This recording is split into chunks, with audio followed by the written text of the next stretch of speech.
folgado? Como é que passaram a semana? Tudo bem? Ah, que bom, que bom. Fico feliz. Então vamos fechar os nossos olhos um pouco. Em nome do Pai, do Filho e do Espírito Santo. Amém. Vamos aquietar um pouco nosso coração, nossa mente, nossa alma. E vamos rezar junto. Ave Maria, cheia de graça, o Senhor é convosco. Bendita sois vós entre as mulheres, bendito é o fruto do vosso ventre, Jesus. Santa Maria, Mãe de Deus, rogai por nós, pecadores, agora e na hora de nossa morte. Amém. Vinde, Espírito Santo, enchei os corações dos vossos fiéis e acendei neles o fogo do vosso amor. Enviai o vosso Espírito, tudo será criado, e renovareis a face da terra. Oremos. Ó Deus, que instruístes os corações dos vossos fiéis com a luz do Espírito Santo, fazei que apreciemos retamente todas as coisas, segundo o mesmo Espírito, e gozemos sempre de sua consolação. Por Cristo, Senhor nosso. Amém. De olhos fechados e com a mão no coração, tente se colocar agora diante de Jesus. Imagine com a sua mente, imagine com toda a imaginação que você é capaz de criar. Imagine Jesus hoje na tua frente, e de olhos fechados, vai se abandonando diante dele, vai colocando o seu coração e a sua vida, vai deixando todos os problemas e as dificuldades que você passou ao longo da semana e principalmente ao longo do dia de hoje. Vai colocando tudo isso nas mãos de Jesus e ofereça um sacrifício para Ele, um sacrifício de louvor, que é todas essas angústias, e que nesse momento, nessa próxima hora e meia, nós possamos estar juntos, estar concentrados e estar livres das nossas preocupações, das nossas dificuldades, dos nossos pensamentos mundanos. Santo anjo do Senhor, meu zeloso guardador, se a ti me confiou a piedade divina, sempre me rege, me guarde, me governe e me ilumine. Amém. Estaremos reunidos em nome do Pai, do Filho e do Espírito Santo. Amém. Boa noite, tudo bem, pessoal? Tem alguém vindo pela primeira vez hoje? Bem-vindos. Muito obrigado pela presença. Quem está vindo pela primeira vez, levanta a mão de novo, por favor. 3 pessoas, qual é o seu nome? Eduardo? Zé, bom te ver. Você é a Bianca, bem-vindos, tudo bom? Essa é a terceira aula, mas nós combinamos que ainda dava para chegar, então que bom que vocês estão buscando o sacramento.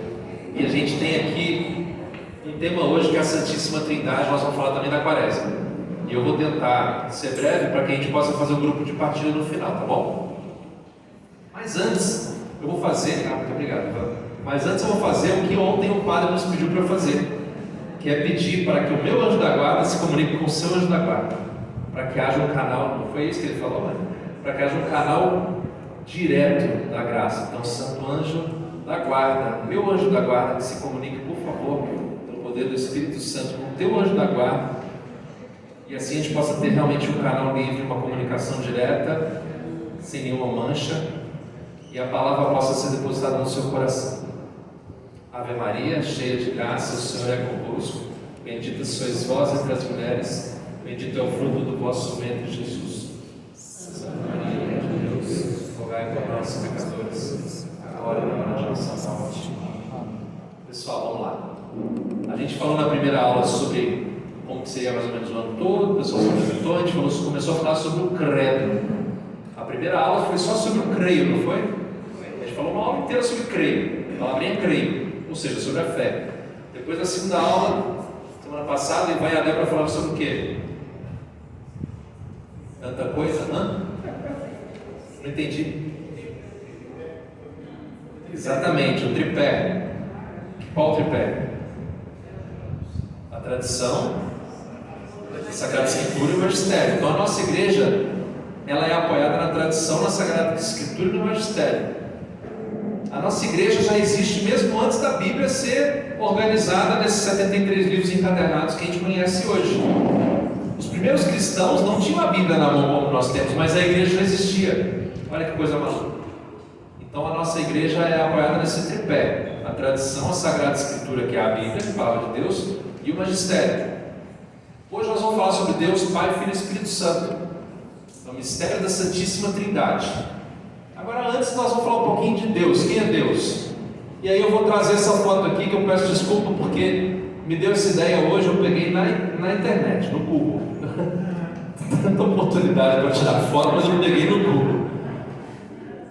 E não está na melhor das definições, mas vai dar para ver o que eu quero mostrar. O que é isso aqui no canto?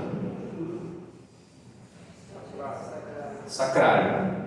Aqui tem uma luzinha que está acesa. Sempre que você passa na igreja. Laser. Ah tá, laser. Aqui ó, a luzinha aqui está acesa. Aqui o sacrário. Ali está o corpo de Jesus. Não representa, não lembra, é Jesus. Se a luz está acesa, é porque Jesus está ali. E aí eu vou dar um círculo ali. O que está desenhado nesse sacrário? Quem está vendo ali? Ninguém, nem eu. E eu vou dar um zoom e vou mostrar sem ver, porque como eu disse, a definição está péssima. Mas isso aqui é um alfa e um ômega. O que quer dizer isso? Porque tem um trecho que fala que Jesus era de alfa, ômega, alguma coisa. É, porque, exatamente. Alfa é a primeira letra do alfabeto grego. Ômega está lá no final. Então, do começo ao fim, Deus sempre foi e sempre será. Deus é. Então, nós estamos, mas só Deus é. Eu estou gordo, estou magro, estou velho, estou novo, estou com fome, estou sem fome. Deus é. Está dando para entender a diferença? Quem aqui estava vivo em 1910? Levanta a mão. Sinto muito. Ninguém. Deus é. Nós começamos um dia e temos essa vida aqui, em cima desse chão aqui, e a nossa vida, cada dia de um jeito diferente. A gente vai, muda o pensamento, muda a forma do corpo, muda as paixões, os vícios, as virtudes, e a gente é convidado a seguir no caminho de Deus para que possamos ter a vida eterna com Ele. Ele não, Ele é, do começo ao fim, do alfa ao ômega. E como é que Deus falava com Moisés no Antigo Testamento? Quem sabe? Aqui ó, tudo isso aqui em torno do nosso sacrário é a sarça ardente. Vocês já tinham visto isso? É um arbusto. Olha o arbusto aqui, a sarça. Sarça é um arbusto. É a sarça pegando fogo. Olha o fogo aqui, olha as chamas. Então, a nossa igreja está cheia de representações. Lá no altar tem um pelicano alimentando os filhotes, só que esse não é o tema da pregação de hoje. Isso aí, se vocês quiserem, fica como bônus para procurar depois no Google, tá bom? Mas está lá no altar. Deixa eu voltar aqui, está aqui, ó, exatamente aqui. Mas Deus é representado por um pelicano. Eu achei que era a pomba do Espírito Santo. Não, tem um pelicano também, sabia? Mas isso aqui é outra explicação que eu vou deixar para vocês curiosos, tá bom? Mas aqui eu estou falando da sarça ardente, por quê? Porque nós vamos falar sobre como que Deus se revelou a Moisés e o que ele falou para ele. Vamos lá. Escuta, Israel, o Senhor nosso Deus é o único Senhor. Amarás o Senhor teu Deus com todo o teu coração, com toda a tua alma e com todas as tuas forças. Isso aqui é o chamado Shema. Shema é uma palavra muito forte, esse escuta, esse chacoalhão. E essa palavra aqui é uma das palavras mais importantes para os judeus até hoje. Inclusive, eu pus aqui ó, uma fotinho. Quem já viu isso aqui? No umbral da porta, às vezes do seu dentista, do seu médico, do seu advogado. Quem já viu isso aqui? Ninguém? Ah, bom.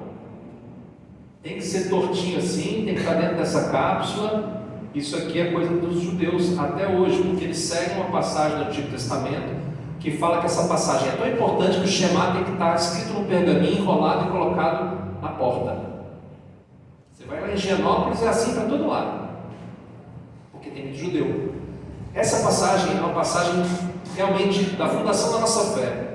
E aí eu vou voltar aqui, ó. Escuta Israel. Quem é Israel? Israel, qual o seu nome? Qual o seu nome? Fala o seu nome aí. Karina. Israel é Karina. Quem mais tem nome aí, por favor? Rogério. Israel é Rogério. Israel é Guilherme. Israel é Zé. Israel é o Ale. Israel é todo mundo. Quando você vê Israel na Bíblia, é para você que Deus está falando.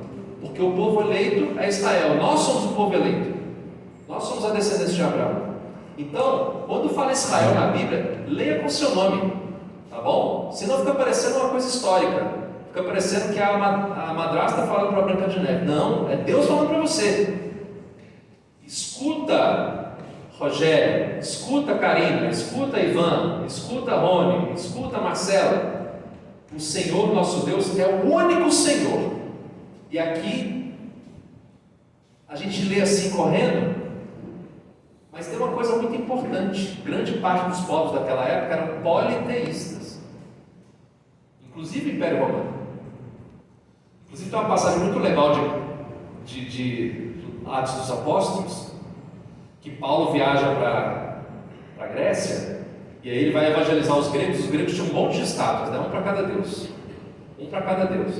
E aí tinha estátua para o Deus Sol, estátua para o Deus não sei o que, estátua para o Deus do amor, da fertilidade, e eles tinham tanto medo de desagradar um Deus que eles tinham esquecido, que eles tinham estátua ao Deus desconhecido, só para não ficar mal com aquele Deus que eles tinham esquecido. Paulo foi tão perspicaz que ele chegou lá e falou assim: beleza, pessoal, sobre esse Deus desconhecido aqui, é dele que eu vim falar para vocês. Aí pronto, aí começou a falar de Jesus. Ele se aculturou. Da mesma forma que se a gente fosse hoje falar para eu passei por essa experiência. Eu fui morar nos Estados Unidos numa época e meu colega de quarto lá na faculdade era da Coreia do Sul. E ele nunca tinha ouvido falar de Jesus. Como é que você explica a Trindade para um cara desse? Como é que você explica Jesus? Eu passei meses ali com ele evangelizando. Então, aqui, o único Senhor. Isso aqui é uma verdade de fé. É o único Senhor. Opa, já morreu aqui, viu? Me ajuda, por favor, não sei o que aconteceu. Eu acho que eu apertei o botão errado. Senhor nosso Deus é o único Senhor. Só a Ele você vai prestar culto. E isso está onde? Isso está lá, é a raiz do primeiro mandamento. Então esse aqui é o Shema. E a sarça ardente estava ali pegando fogo e Deus continuou falando com Moisés. Morreu. Acho que deve estar no stand-by. Eu vou ler a próxima frase, tá bom? Enquanto vai voltando aqui. Pode passar, por favor, mais um.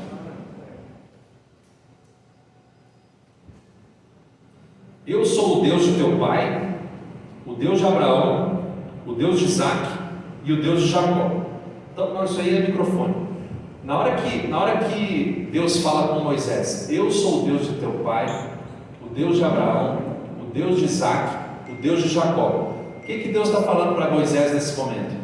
Que eu sou o Deus dos teus antepassados. Então ele está colocando dentro da história do povo eleito que aquele mesmo Deus que estava lá falando com Abraão, com Isaac, com Jacó, é o Deus que está falando com Moisés. Aquele mesmo Deus que estava lá mencionado. Muito obrigado. Não vou mais apertar o laser não. Eu sou o Deus do teu pai, o Deus de Abraão, o Deus de Isaac, o Deus de Jacó. Está lá em Êxodo. Deus se revela a Moisés como o mesmo Deus dos antepassados do seu povo. Aí Moisés fala o seguinte, vou procurar, Moisés responde, vou procurar os filhos de Israel e dizer-lhes, o Deus de vossos pais enviou-me a vós. Ou seja, é o mesmo Deus de seus avós. Ele me enviou até vocês. Mas Deus, se me perguntarem qual é o seu nome, o que eu tenho que responder? E aí Deus disse a Moisés, eu sou aquele que sou. E prosseguiu, assim falarás aos filhos de Israel, aquele que tem por nome eu sou é que me enviou a vós, será este meu nome para sempre. Gente, não é simples, é meio confuso. Qual é o nome de Deus? Eu sou o que sou. Tem aquela música linda, né? Eu sou o que sou. Quem conhece? Sou Deus de amor, estou aqui para te curar. As músicas são inspiradas na palavra. Eu sou o que sou, é o nome de Deus. Eu sou aquele que é. Moisés, vai lá e fala para o povo que o Deus eu sou é que te mandou. Lembra do que a Vivian falou aqui 2 semanas atrás. Se fosse um Deus que coubesse na minha cabeça, que Deus é esse? Eu me recuso a acreditar em um Deus que cabe dentro da minha cabeça. Então tem coisas que a gente não entende mesmo. Mas uma coisa muito importante de reparar: Deus é e basta. Nós estamos. A gente está aí ao sabor da onda, volúvel, né? Mudando de ideia, mudando de pensamento, mudando de barriga, mudando de namorado. Mas Deus é. Ele é aquele que é. Inclusive, o português é uma língua abençoada. Se você explicar isso em inglês é muito mais difícil, porque o verbo to be é to be, acabou. Não tem ser e estar. Então em português é mais fácil entender esse mistério de fé. Então Deus é. E aí Moisés ficou com isso na cabeça e foi lá anunciar para o povo de Deus. E aí surgiu isso aqui, ó. O que é isso aqui? Isso é o nome de Deus em hebraico. Isso aqui é um tetragrama. São as consoantes de eu sou o que sou. Eu sou aquele que é. É o que Deus falou lá para Moisés na sarça ardente. Se a gente traz isso para as nossas letras, para as letras latinas, isso fica YHWH. Como é que fala isso aqui, gente? Sem vogal. Como é que fala isso aqui? YHWH. Como é que fala isso? Quem se arrisca aí?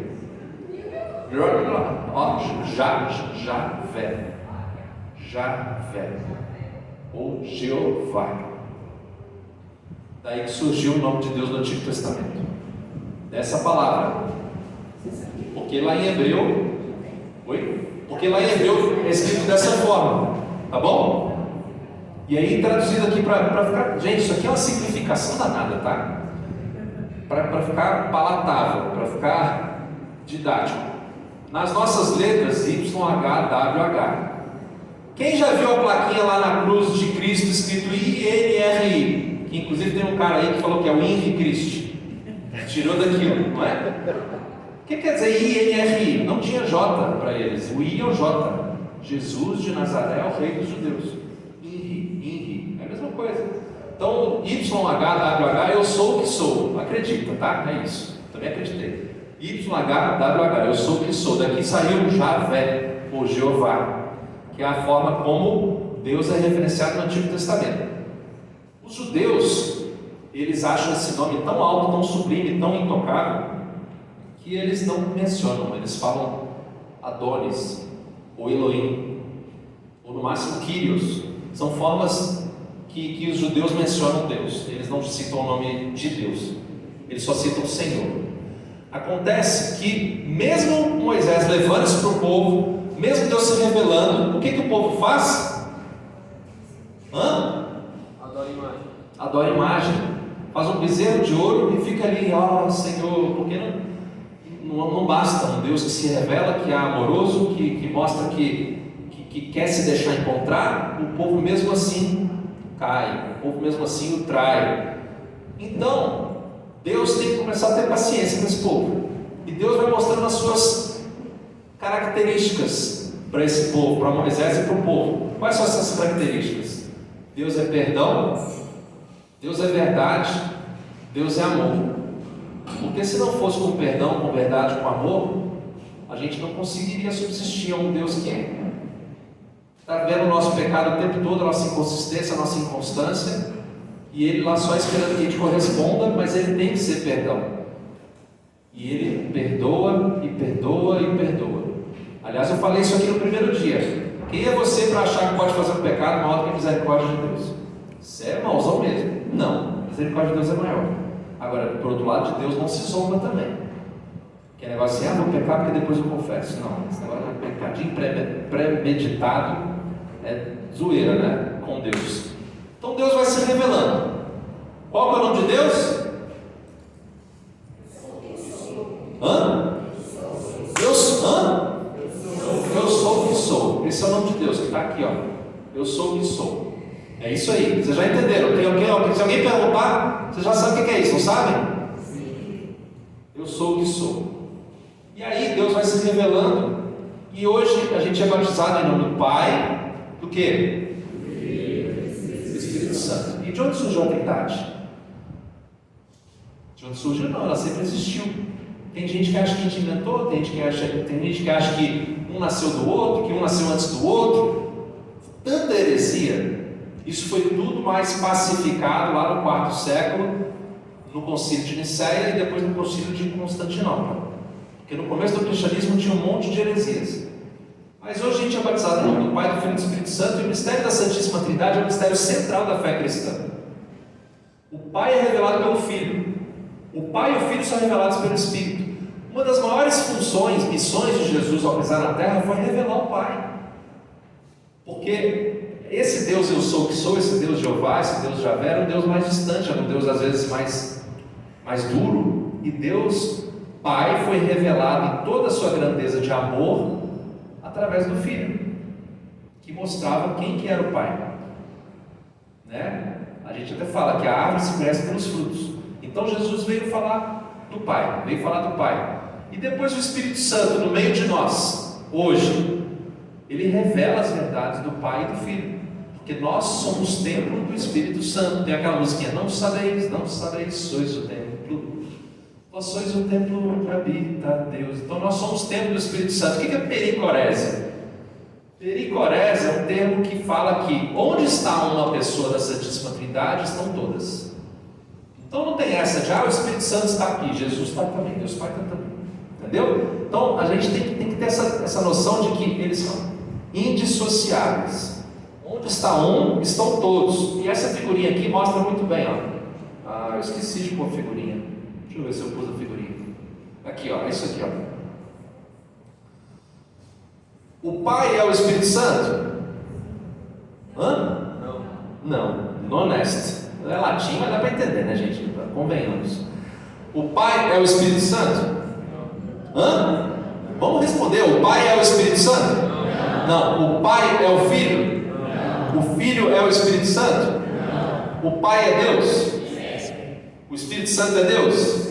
O Filho é Deus? De uma forma bem simples, está explicado. Então ninguém mais tem dúvida no mistério da Santíssima Trindade, né? Deu até para entender. É muito simples. Então o Pai não é o Espírito Santo, o Pai não é o Filho, o Espírito Santo não é o Pai, mas todos são Deus. E aí o que acontece? Lá no começo do Evangelho, em Gênesis 1, versículo 2, primeiro livro da Bíblia, segundo versículo, o Espírito de Deus pairava sobre a face das águas. Olha o Espírito de Deus lá. Porque Deus Criador, beleza, mas o Espírito de Deus pairava sobre as águas. Olha eles juntos. Na hora que Deus vai fazer o homem, o que ele fala?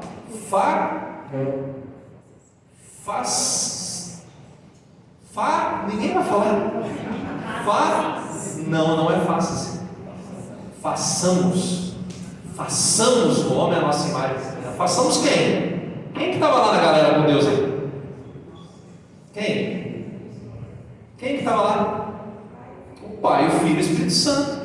Façamos o homem a nossa imagem e semelhança. Olha que maravilha, olha a Trindade revelada desde Gênesis. E tem gente, eu escutei uma heresia tão grande desse, uma pessoa falando que o catolicismo herdou a teoria, olha entre aspas, tá? Pelo amor de Deus, eu estou o tempo todo fora da câmera, acabei de perceber, herdou a teoria da Trindade do Império Romano. Meu Deus do céu, olha que loucura, lá em Gênesis já tinha Trindade. E aí, Evangelho de São João, primeiro capítulo de novo, Evangelho de São João, no princípio era o Verbo, e o Verbo estava com Deus, e o Verbo era Deus. No princípio, Deus não tinha criado nada ainda, mas tinha o Verbo estava com Deus. Quem que é o Verbo? Jesus, amém, isso mesmo. Chama o príncipe. Então no princípio, o Espírito Santo parava sobre as águas, enquanto Deus Pai criava tudo. No princípio, o Verbo estava com Deus. É o mistério da Santíssima Trindade desde o começo. E aí, vamos falar do credo niceno-constantinopolitano. Por quê? Porque em Nicéia, no ano 325, em Constantinopla, no ano 381, eles acabaram com algumas heresias. E aí falou que creem só Senhor, tudo isso aqui o Ivan já leu para vocês, eu não vou ler de novo, tá? Mas olha só.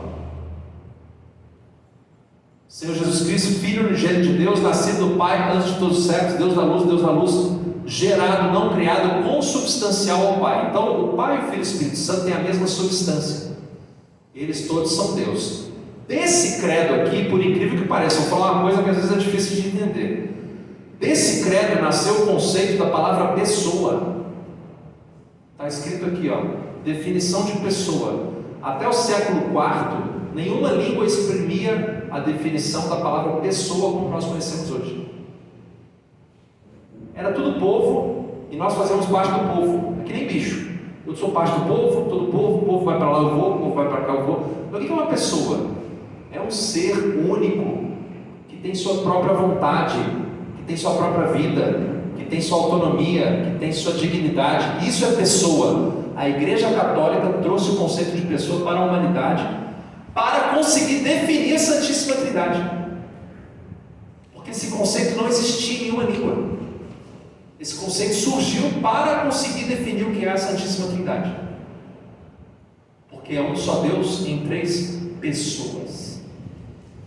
E de lá para cá nós também somos pessoas, por causa do credo niceno-constantinopolitano. E na missa, o que está escrito? O que é falado pelo padre na oração litúrgica? A graça do nosso Senhor Jesus Cristo, o amor de Deus e a comunhão do Espírito Santo estejam sempre convosco. Toda missa, olha só a Trindade. O tempo todo a Trindade. Quem já escutou isso aqui na missa, levanta a mão. Quem levantar a mão é porque nunca foi à missa. Estou falando sério. Quem nunca escutou isso aí, levanta a mão agora. Não tem problema, nunca ter ido à missa não. Vocês estão aqui para isso. Beleza. Deus é perdão e eu um pouquinho também. Ó, agora nós vamos fazer as três velhinhas. Vamos lá, três velhinhas. Karina, Débora, tô brincando. As três velhinhas. Três velhinhas. Vamos lá, três voluntários. Quem pode ser? Três novinhas, vai. Não precisa de fósforo não. Estou preparado. Três novinhas. Vamos lá, três pessoas. Os três dessa da Dona Regina. Vem cá, por favor. Cadê? Antes só vieram dois. Tomem dois. E mais alguém. Vem, Rafael, vem. Ó, o Rafael virou neto da Dona Regina hoje. Cuidado com o fio, por favor.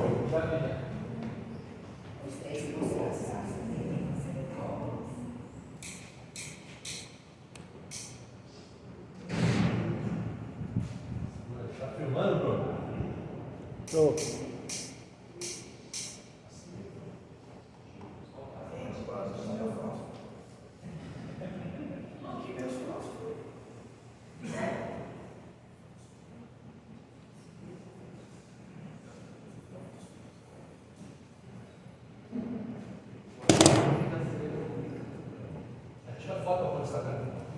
Som. Vocês vão para o Instagram hoje, olha só. Olha o Pai, o Filho e o Espírito Santo aí, quem está vendo? São três pessoas, não são? Então vamos cá, ó.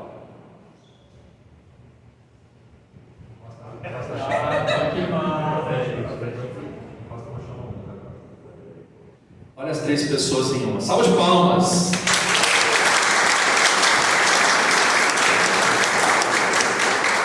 Obrigado, pode soprar, por favor. Obrigado, gente.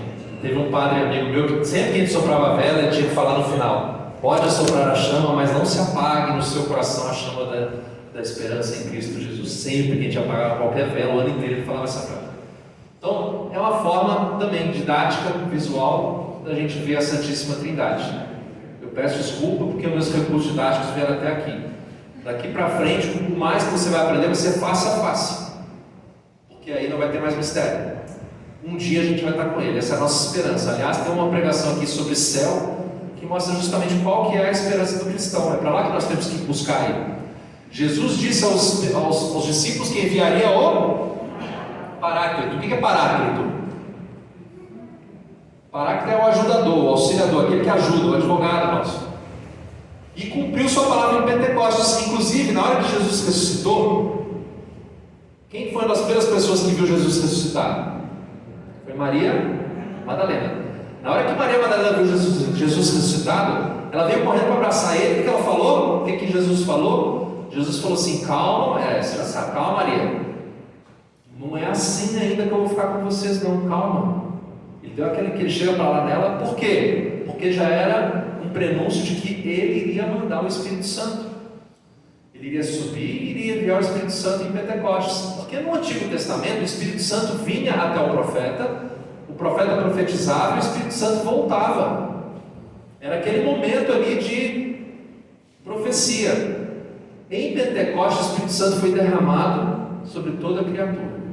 E aí nós temos agora a presença dele conosco de forma definitiva.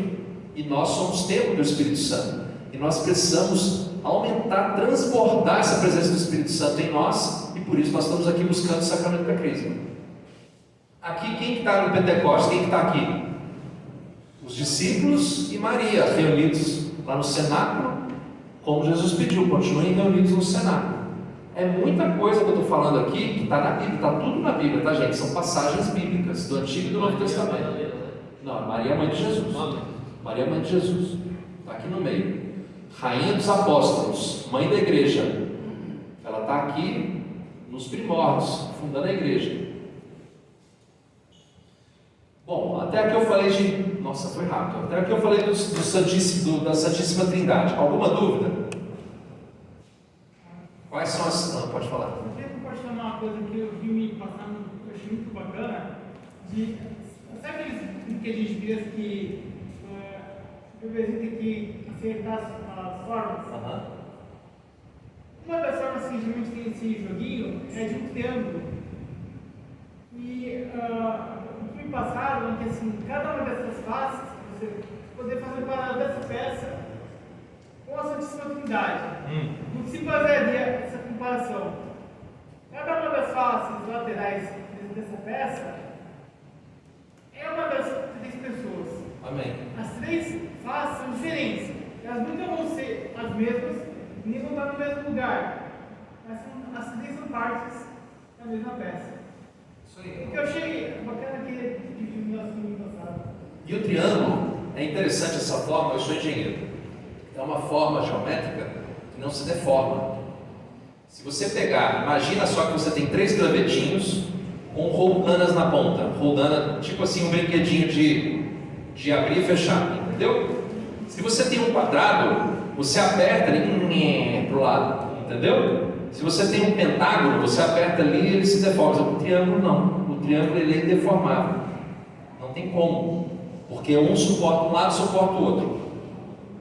Bom, até aqui a gente veio falando de Deus. Oi, pode falar. São 12 aí, então Judas Iscariotes também. Não, Judas Iscariotes, Judas, ele tinha se suicidado, inclusive. Mas ele foi reposto. Teve gente que substituiu. Tá bom? Agora, vamos lá. Nós vamos falar um pouquinho agora da Quaresma, tá bom? Hoje são 2 temas e nós vamos fazer partilha daqui a pouquinho. Até agora nós falamos de Santíssima Trindade, Deus Pai, Filho e Espírito Santo. Para quem chegou atrasado, só mostrando aqui, que depois passa lá em cima, você vai ver aqui que no altar da paróquia, lá no sacrário, tem o Alfa e o Ômega, e em cima tem a sarça ardente, que é como Deus estava falando com Moisés. Estou fazendo isso aqui só para o pessoal dar uma revisada. O Shema, a importância do Shema, o escuta Israel, que é o que está no umbral das portas dos judeus até hoje. E o que Deus falou para Moisés, que é o único Deus, eu sou o que sou. Como é que chegou na palavra Javé? E pronto. E agora, quarta-feira de cinzas, o que nós vamos começar? Quando que é quarta-feira de cinzas?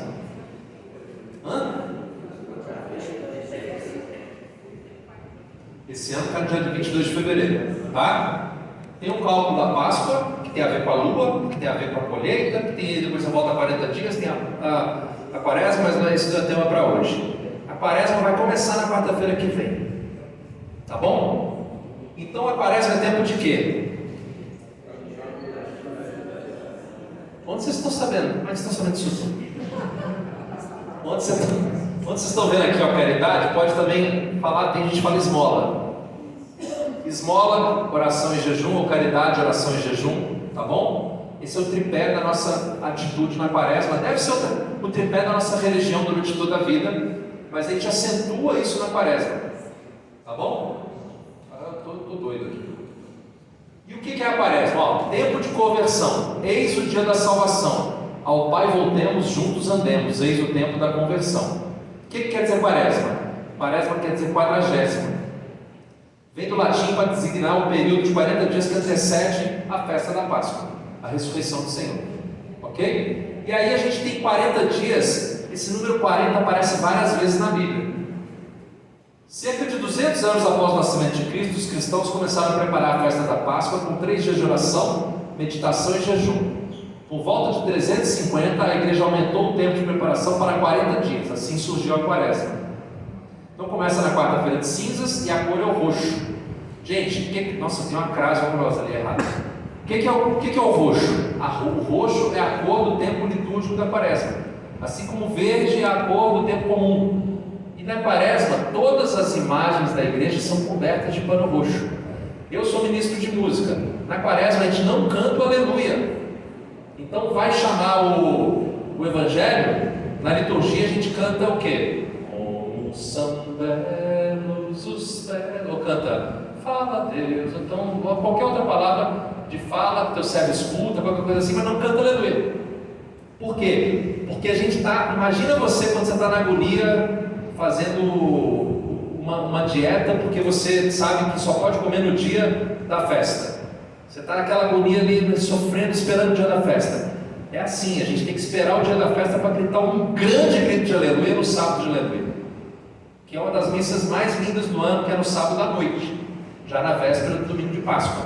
Então a gente está durante 40 dias guardando aquele grito de aleluia, certo? E a cor é o roxo. O período é um retiro espiritual voltado para a reflexão, onde os cristãos se recolhem em oração e penitência para preparar o espírito para a acolhida do Cristo vivo, ressuscitado no domingo de Páscoa. Alguém levantou a mão? Pode falar.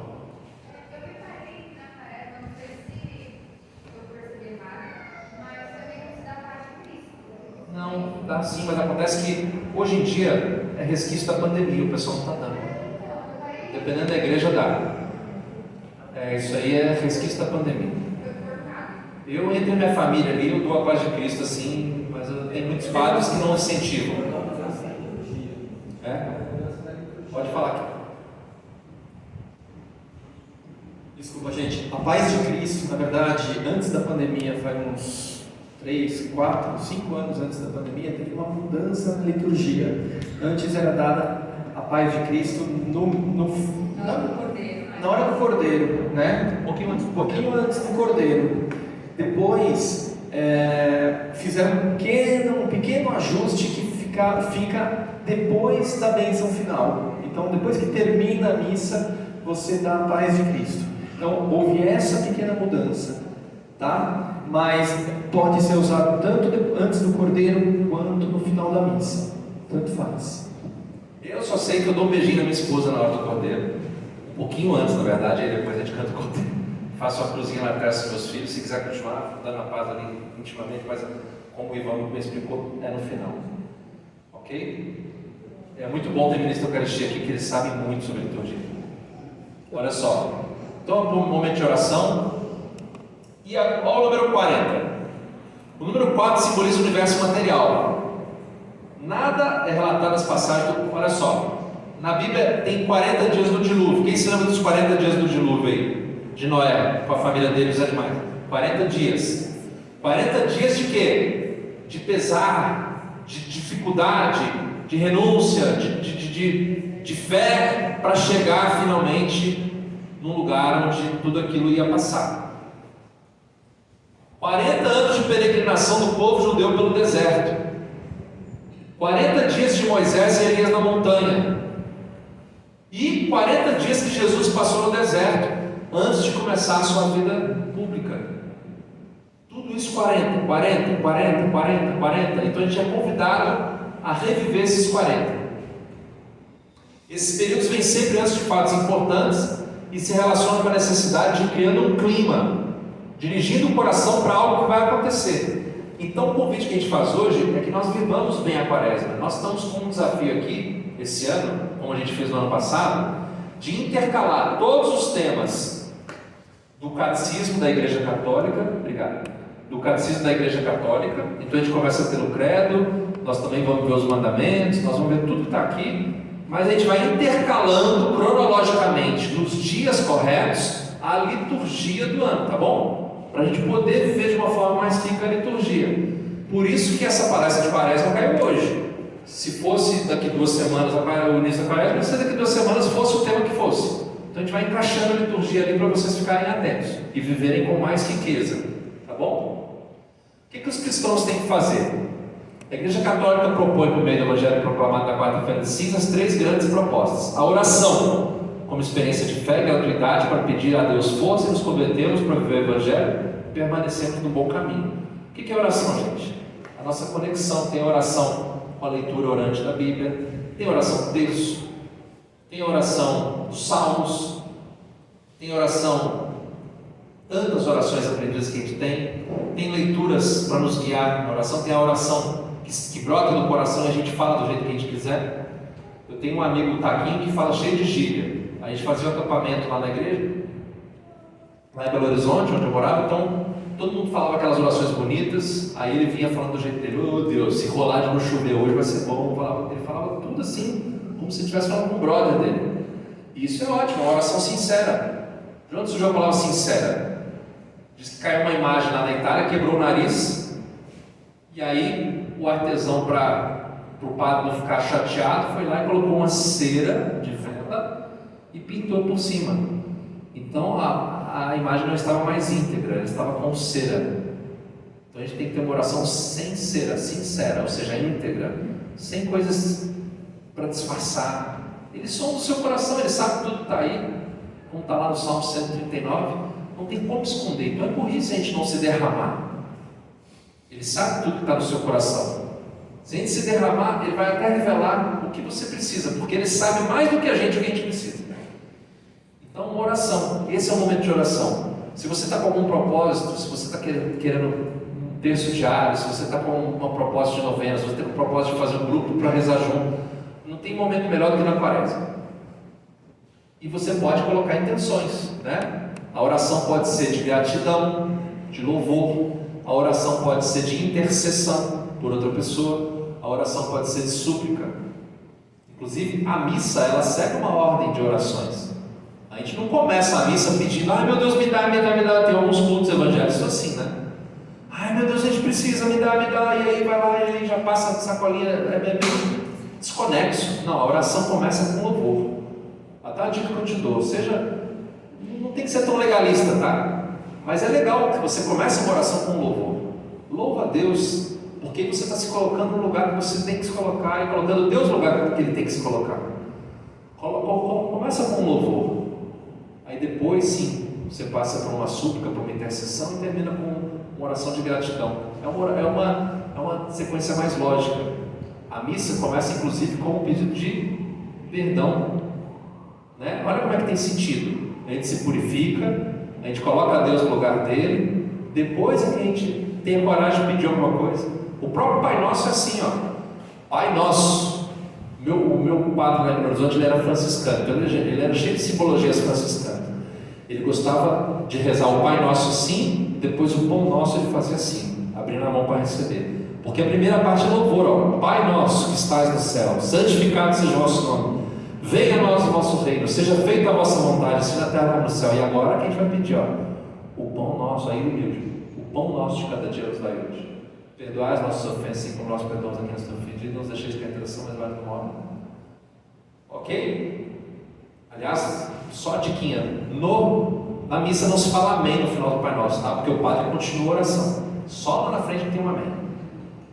E o que tem mais? O jejum, como espaço privilegiado de exercício para dominar as paixões, vencer o egoísmo, cultivar o bem. Aqui, eu sei que eu sou meio chato quando falo isso, mas assim, tem 1000 formas de jejum. Tem gente que faz jejum de TV, jejum de celular, jejum de sei lá, de energético, jejum de um monte de coisa. E claro que isso tudo é válido. Abre mão de uma coisa que está te fazendo ficar apegado. Mas nada substitui o bom e velho jejum de fechar a boca. Lembra disso, tá bom? Senão você fica assim, eu estou fazendo jejum de viajar para Paris. E não vou viajar para Paris na cara. Entendeu? Tem uns jejum que são meio fácil, né? Meio mancado. Então assim, faz um jejum de verdade, que você vai dar aquela sentidinha de fome. A não ser que seja alguma contraindicação médica, uma pessoa diabética, alguma coisa assim. Oi, pode falar. Eu faço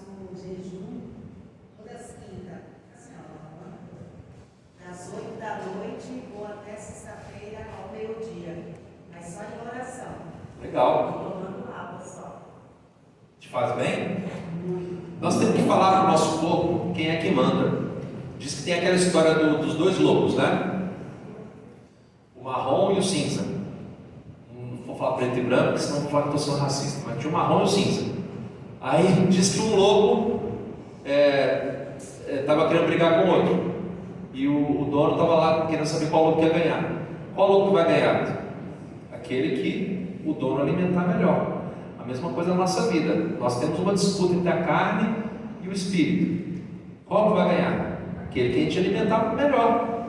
Então, se a gente está o tempo todo buscando coisas que não são do espírito, coisas que são da carne, é claro que a carne vai estar fraca nessa luta.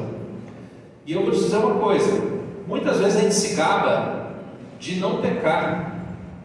Gente, não pecar assim, beleza, você está no zero. Imagina uma escala: menos 5, menos 4, menos 3, menos 2, menos 1, 0. 1, 2, 3, 4, 5. Aqui no menos 5 são os vícios. Aqui no mais 5 são as virtudes. Se você foge do pecado, ótimo, você está fazendo a sua parte, beleza. Você foi do menos 5 para o menos 4, menos 3, menos 2, menos 1, 0, beleza. Ótimo, não pequei. Mas está fazendo caridade? Está orando? Está jejuando? Está fazendo diferença no mundo? Está fazendo a vida de alguém melhor? Porque senão está no zero ainda, sabia? A gente não é chamado para não pecar. A gente é chamado a ir por todo mundo, evangelizar toda criatura. Pode falar. Eu não sei bem como funciona o jejum. Sempre tive essa dúvida. Eu não sei, não faço ideia como funciona. Não precisa exagerar. Se você num dia, numa sexta-feira, falar assim: eu vou acordar, hoje eu vou ficar pão e água. Não precisa exagerar, tá bom? Não é para passar fome desesperadoramente, não. Mas abre mão. Se você abre mão do refrigerante, se você abre mão das sobremesas, se você abre mão do cafezinho, alguma coisa assim, também já é jejum. Se você abrir mão um dia inteiro, ou várias horas como ela faz, claro que também é jejum. Por quê? Porque você, se chegar até aquela roncadinha assim, você nesse momento está mostrando que você é pó perto de Deus. Você nesse momento está se compadecendo das pessoas que todos os dias passam por essa fome, não por opção, mas por realidade da vida.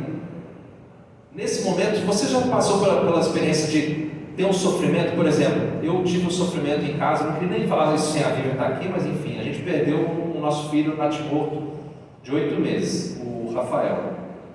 Naquele momento, eu fiquei muito mais sensível à dor de quem também perdeu uma criança. No momento que você passa por um sofrimento, no momento que você perde um pai, no momento que você fica desempregado, você fica muito mais sensível à dor de quem já passou por aquilo. Quando eu perdi meu filho, eu estava tão triste. Eu estava lá no cemitério levando um caixão, a gente enterrou, ele tinha 3,5 kg. Eu estava tão triste, o quartinho todo pronto, 1.200 fraldas no armário. Eu estava tão triste, mas naquele momento Deus me deu uma luz. Eu pensei assim: eu vou rezar por aquela mulher lá do Rio de Janeiro, porque na mesma semana tinha acontecido uma tragédia, que um cara tinha sequestrado aliás, o cara tinha roubado um carro da mulher, o filho dela ficou preso no cinto de segurança e foi saindo esfolado quilômetros até morrer esfolado no asfalto. Eu falei assim: eu perdi o meu filho poucas semanas antes do parto por uma fatalidade. Agora aquela mulher lá não tem tamanho a dor dela, porque se eu estou sofrendo, imagina ela. A gente começa a ficar mais sensível. Quando a vida está muito fácil, quando está tudo gostosinho, eu não estou falando que ninguém aqui é milionário e vive no iate, não estou falando isso não. Mas eu estou falando que quando a gente come 3 vezes por dia, quando a gente está lá no nosso trabalho e paga as contas, a gente começa a ficar mole, sabe? Anestesiado. Então às vezes é bom, de uma forma voluntária, falar assim: hoje eu vou me aproximar do sofrimento humano, hoje eu vou ficar um pouquinho mais humano. E isso tudo é o jejum. Faz sentido para vocês? E a terceira, o que é? A caridade, ou esmola, expressão do segmento do mestre, que exige abandono de nós mesmos e doação aos irmãos. A Madre Teresa disse que falaram para ela assim, ela estava lá alimentando os mendigos, limpando bumbum de mendigo com diarreia, aquela coisa assim difícil, aquela situação, sabe? Que as pessoas não queriam nem olhar. Aí passou um turista europeu e falou assim para ela: nossa, eu não faria isso que a senhora faz nem por $1 milhão. Ela falou: eu também não. Olha só, não é por dinheiro. Então a esmola, a caridade são doação. Tem uma outra frase dela que ela fala assim, que não precisa aportar, pode trazer para mim. E ela enfrenta o mundo todo. E quantos filhos espirituais ela tinha? Então, eu não estou falando que a gente tem aqui que ser igual a Maria de Calcutá, largar tudo, porque ela tinha uma vida religiosa, mas dentro das nossas possibilidades a gente pode fazer muito mais. Quem sabe que pode fazer muito mais, levanta a mão. E sem julgamento. Eu costumo falar isso, as pessoas às vezes se chocam. O mendigo te pede um dinheiro e a gente, em vez de tirar e dar, começa a julgar. Ah, mas ele vai comprar cachaça. Ah, mas ele não sei o quê. Aí eu só dou se for comida. Meu Deus do céu, ajuda aquela pobre alma, tal, e deixa ele fazer o que ele quiser com o dinheiro. Que pudor, que julgamento é esse? Às vezes a cortina que você tem nova na sua casa é mais supérfluo do que uma bebida para aquele cara que quer naquele momento entorpecer um pouco os sentimentos ali, para esquecer a situação que ele está vivendo. Então vamos parar de julgar. Vamos parar de julgar. Por que eu posso tomar uma cervejinha no final de semana e ele não pode ter uma alegria? Quer dizer que ele virou bicho? Ele só pode o que é essencial. Porque bicho é que vive com o essencial. Bicho é que vive só com comida, que nem o Ivan falou semana passada. A felicidade bovina, o que é? É uma aguinha, um pastinho, um matinho e um salzinho para lamber, um boi para cruzar. Essa é a felicidade total da vaca. Na hora que a gente começa a julgar um mendigo, que eu só posso ajudá-lo se for para dar comida, eu estou chamando ele de bicho. E se ele quiser comprar uma pulseira para a namorada dele? E se ele quiser comprar qualquer coisa? Ele não pode, porque ele é mendigo, ele não pode ter supérfluo. Quantos supérfluos você tem na sua bolsa nesse momento? Então, gente, isso tudo é um desprendimento de pensar assim: o que veio, eu estou dando, devolvendo um pouquinho. Esse é o espírito de dar, da caridade, da esmola, ok? Abre a mão.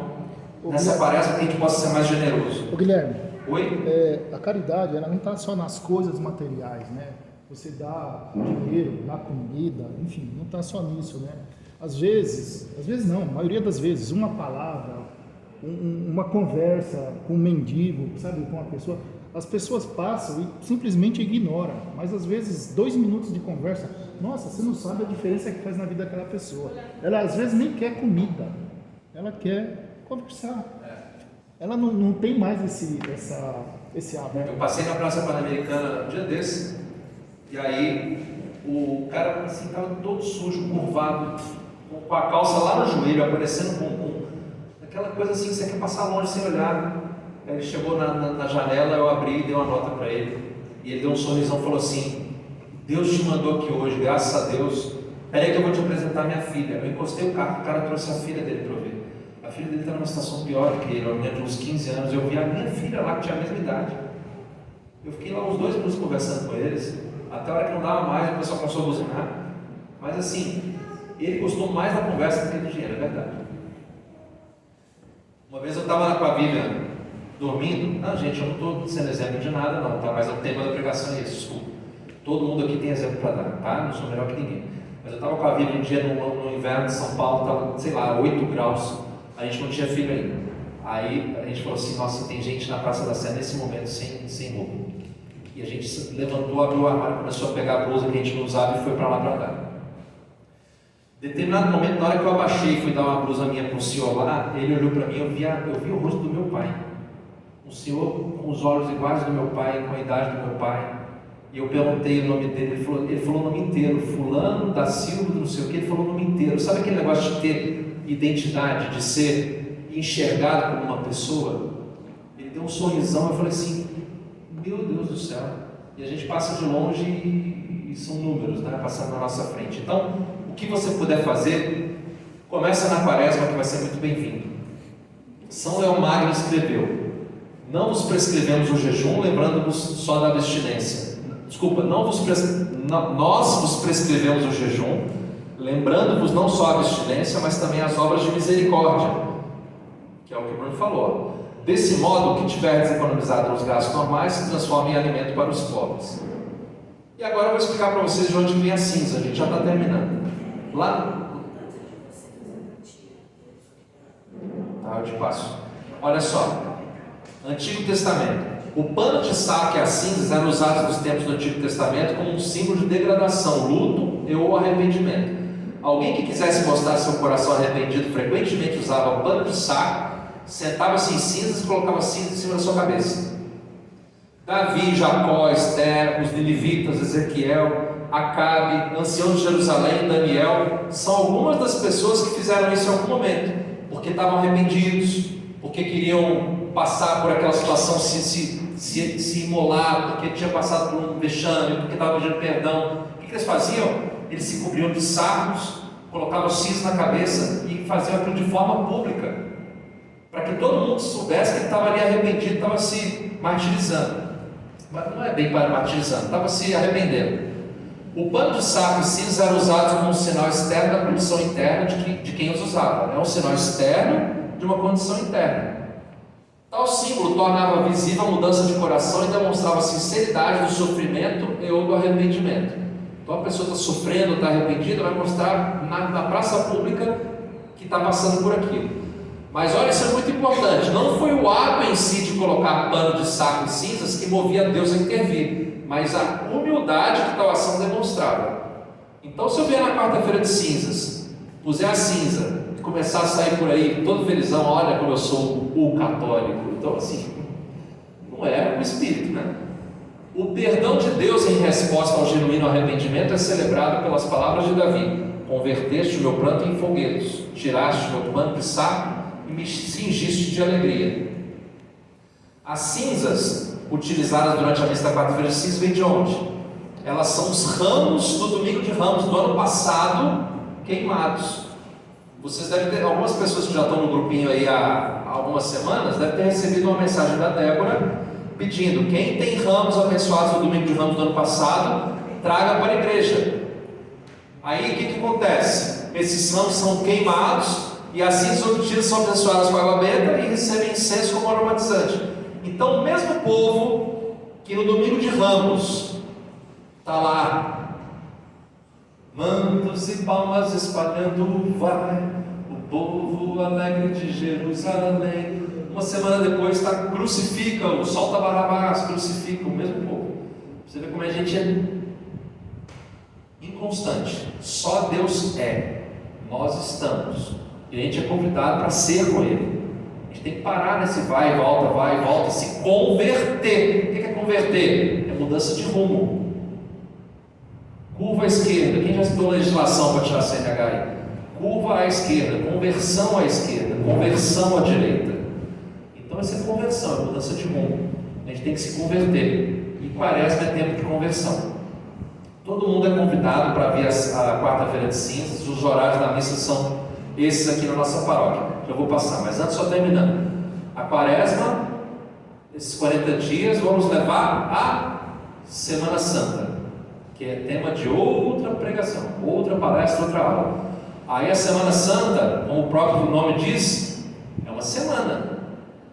Tem o Domingo de Ramos, tem a Segunda-feira Santa, tem a Terça-feira Santa, tem a Quarta-feira Santa, tem a Quinta-feira Santa, tem a Sexta-feira da Paixão, tem o Sábado de Aleluia, tem o Domingo de Páscoa, sendo que quinta, sexta e sábado são o tríduo pascal, que é uma grande missa que dura 3 dias. Quem sabia disso, levanta a mão. É uma grande missa que dura 3 dias. Começa na quinta e termina no sábado. Olha que coisa. Não, quinta, sexta. E aí na sexta-feira não existe consagração. Na sexta-feira, acabou, pronto. O que aconteceu aí? Na sexta-feira. Acho que você apertou aí. Me ajuda, por favor, de novo. Na sexta-feira, a gente simplesmente comunga hóstia que já estava guardada no sacrário. Por quê? Porque nesse dia não tem consagração. É uma cerimônia toda diferente. Tem o beijo lá da cruz, tudo isso, para a gente terminar depois no domingo de Páscoa. Obrigado. Agora, para terminar mesmo, de chamar a Karina, anota aí e tira foto disso, por favor.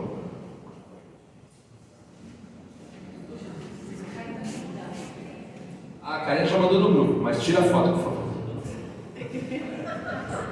Oi, boa noite. Eu sou a Karina, quem está vindo hoje, né? Uma das coisas que eu queria falar para vocês antes da partilha era justamente o horário da missa que foi alterado. Foi? Agora tá. Eu tinha avisado antes que era 7h30, mas agora é às 6 horas. O padre convida a todos para essa penitência, para esse sacrifício, mesmo Quem não foi ainda batizado, quem não recebeu a primeira Eucaristia, que puder, venha à missa, receba as cinzas, participe, né? Viva esse momento. E aproveitando o momento da caridade, que nós vamos entrar na Quaresma,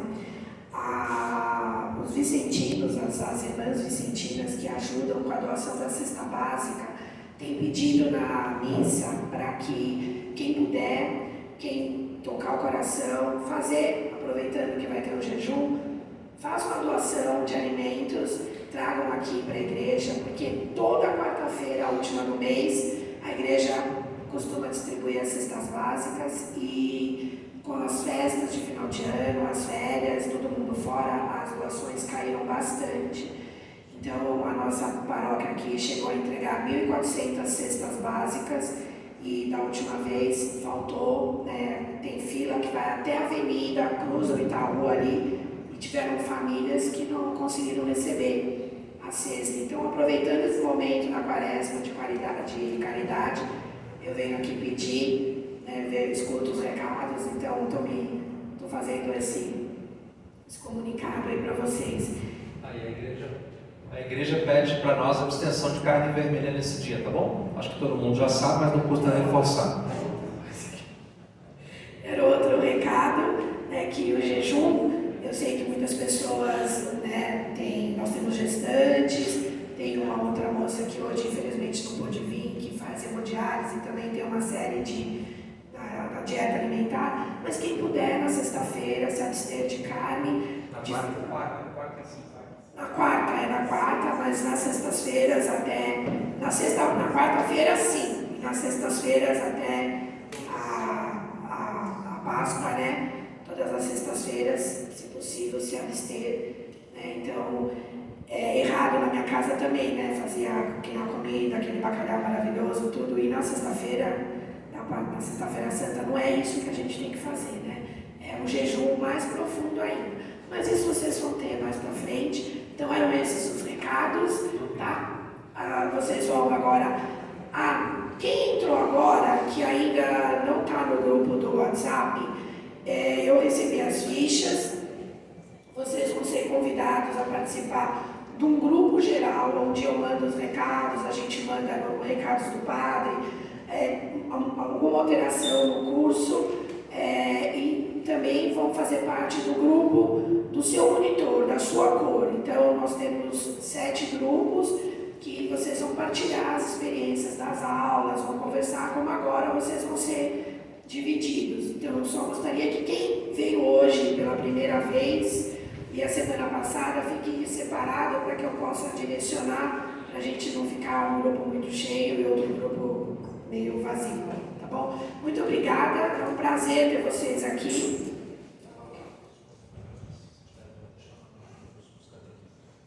Os monitores, se tiver alguma dúvida, chama o pessoal da frente aqui, os catequistas. Tá bom? Vamos separar então.